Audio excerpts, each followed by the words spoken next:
kurang bisa mengontrol kebiasaan anak terhadap penggunaan HP atau gadgetnya. Kemudian perilaku anak yang semaunya sendiri dan tidak disiplin. Kemudian materi pembelajaran yang tidak dipahami anak. Kemudian motif belajar anak yang menurun secara drastis. Dirasain nggak Bu? Sekarang ini dalam era anak sudah mulai PTM. Problem kayak gini dirasain nggak? Masih ada sisa-sisa kemarin itu? Dirasakan nggak? Apa yang paling menonjol Bu? Pak? HP. Kalau kondisi sekarang, karena anak saya juga 3, kondisi sekarang anak sama sekali tidak boleh HP, itu juga sulit. Ya, kalau saya bilang ada orang tua yang benar-benar bisa mengontrol, yang sama sekali sampai begitu pandemi selesai, ya dalam proses endemi sekarang anak benar-benar tidak HP dan benar-benar itu bisa memilah. Ya, saya berbicara untuk anak yang sudah sekolah. Saya acungi jempol, luar biasa berarti jangan. Jujur kalau saya masih dalam proses, memang saya masih memperbolehkan, ya, karena anak sudah kenal apa? Mabar. Anak sudah kenal yang namanya nonton YouTube, ya. Kemudian anak sudah kenal yang namanya WhatsApp, voice note, ya. Buat anak-anak yang TK yang belum bisa lancar, dia sudah bisa WA-an tanpa harus ngetik. Jadi voice note loh. Itu sampai voice note ke eyangnya sampai heran. Caci kok iso men, sampai eyangnya bingung. Ki caranya piye? Enek WA tapi ora iso maca gitu. Ternyata cuma dipencet terus berbunyi karena di voice note. Nah, itu ternyata anak-anak sekarang. Dan kalau kita jujur, saya memang belum bisa benar-benar total tidak boleh, ya. Saya hanya memperbolehkan untuk mengontrol saja penggunaan HP-nya, dan memang harus agak keras dengan kondisi pandemi kemarin. Nah, kalau sudah malam minggu sudah kumpul itu cucu-cucunya Eyang, mabar, yuk mabar. Itu ngomong satu di kamarnya mana, satu di kamar sendiri, ngomong sendiri, ya. Yang ngomong ya lewat HP. Nah, kondisi-kondisi seperti ini kita juga harus benar-benar waspada Bapak dan Ibu, ya. Kita lihat anak main bareng tapi asik dengan HP-nya. Jadi yang dekat menjadi jauh, ya.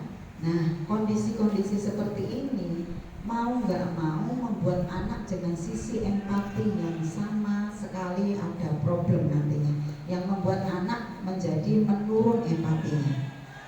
Ya, ini yang kita krisis adab dan akhlak.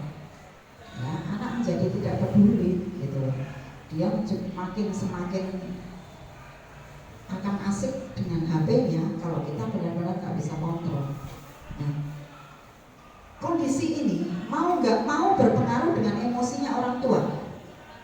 Sekali dikasih tahu, 2 kali dikasih tahu, 3 kali, 4 kalinya mesti, kalau sudah 4 kalinya orang tua mesti marah. Nah, kondisi-kondisi seperti ini yang justru akan menstimulus emosi-emosi kita, yang emosi-emosi negatif tadi, terutama emak-emak, Bu. Ya, emak-emak itu kodratnya memang pakai sensitivitas perasaan, ya. Sekarang ini jarang anak yang, ya alhamdulillah sih kalau ada masih dipanggil Dek, panggil sekali Dek, dalam mah, itu luar biasa. Sekarang ini dipanggilnya kudu 2-3 kali baru nyaut, Bu. Karena apa? Efek dari penggunaan gadget kemarin yang membuat konsentrasi anak menjadi tidak baik. Kalau enggak kudu dijawel dulu, dibangunkan konsentrasinya. Yuk lanjut Pak. Di sini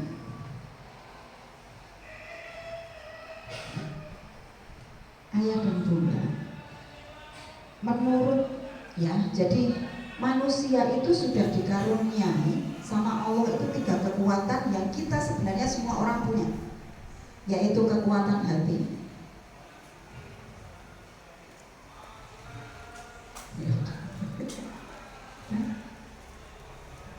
kekuatan hati, kekuatan pikiran, sama kekuatan Kekuatan hati itu yang bagaimana kita ngelola emosi kita, diri kita, terus suasana hati kita, ya, sedih kita. Nah, itu kekuatan hati. Bahagia kita. Ya. Kemudian kekuatan pikiran. Bagaimana kita bisa mengelola pikiran kita untuk tidak negatif thinking sama orang, untuk kita selalu positif sama siapapun, terutama sama anak dan pasangan hidup. Kemudian kekuatan jasmani, kaitannya sama fisik, ya. Dan ini ketiga kekuatan yang sudah dikasih Allah sama kita, itu harus punya kolaborasi bersama. Misalnya Bu, saya hanya punya nih kekuatan jasmani, bisa nggak ini membuat emosi saya stabil? Nggak bisa. Saya punya kekuatan pikiran yang selalu positif, ya. Tapi hati saya itu selalu yang namanya jarang bahagia. Fisik saya selalu capek. Bisa nggak ini saya punya kekuatan pikiran? Nggak bisa. Ini harus berkaitan satu dengan yang lain untuk mencapai apa? Sebuah kesuksesan atau kesehatan hidup yang sempurna, sehingga dibutuhkan kekuatan ketiganya. Nah, kalau hati kita itu nggak bersih, kita selalu merasa bahwa kita nggak bahagia dalam hidup, kita merasa selalu sendiri, kita merasa selalu sedih. Ini mempengaruhi yang namanya pikiran. Pikiran masih jadi overthinking, Bu. Bahasa anak sekarang, ya. Bun, aku overthinking, gitu ya. Bahasa anak sekarang, ya. Kalau bahasa anak sekarang, kekuatan hati itu galau, ya. Nah, itu mempengaruhi dengan kondisi-kondisi overthinking tadi, berpikir yang selalu mau melangkah. Jadi, iya, kok kayak koyong ini, kok kayak begitu. Nah, kalau ini sudah ada suasana begitu, jelas akan berpengaruh ke fisik kita.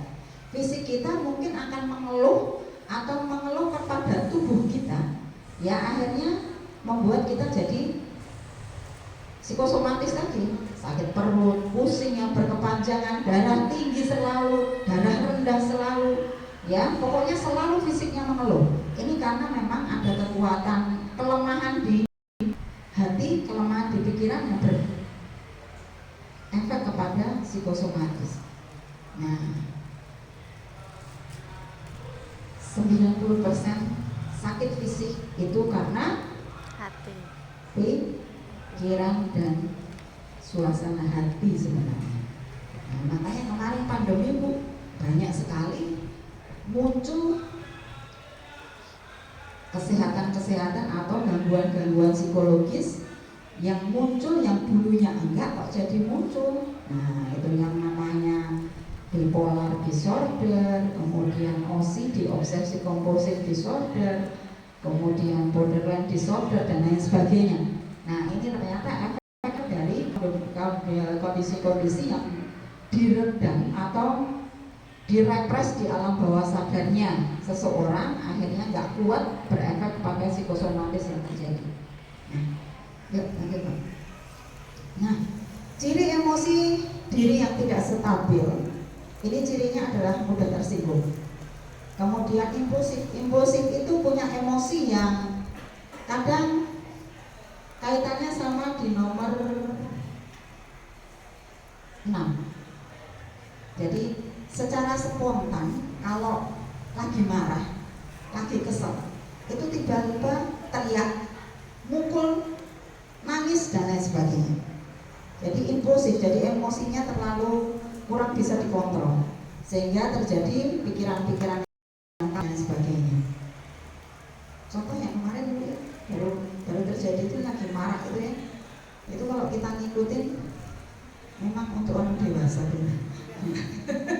Jadi itu kaitannya sama emosi diri yang tidak stabil, impulsif, agresif, pikiran kalah, mudah marah sepanjang waktu, kemarahan sering terjadi, wis kumpul pokoknya, ya. Nah, kemudian agresif sini bisa terjadi agresif verbal maupun agresif fisik, mukul, nyubit, ya. Kemudian menendang, itu agresif fisik. Kalau agresif verbal apa? Mengumpat. Kemudian perundungan, ya. Jadi menyindir. Nah, kemudian melemahkan, itu agresif verbal. Kemudian mudah marah sepanjang waktu. Jadi dalam sehari itu isinya marah dok, gitu. Jadi nggak ada namanya di dalam rumah itu namanya senang, itu nggak ada. Kemudian kemarahan sering terjadi. Kemudian tremor. Tremor itu kalau sudah marah, nahan, biasanya orang yang sering nahan marah itu terus gini. Ya. Nah, itu sih yang sering terjadi, tremor ada di tangan. Ya, itu kalau enggak gemeter. Karena saking menahan marahnya yang enggak, biasanya orang-orang yang sangat introvert biasanya. Dia nggak bisa keluarin emosinya, efeknya ke dalam sehingga dia melakukan tremor. Kemudian dada sesak, ya. Nafas jadi susah karena menahan emosi. Yuk, lanjut.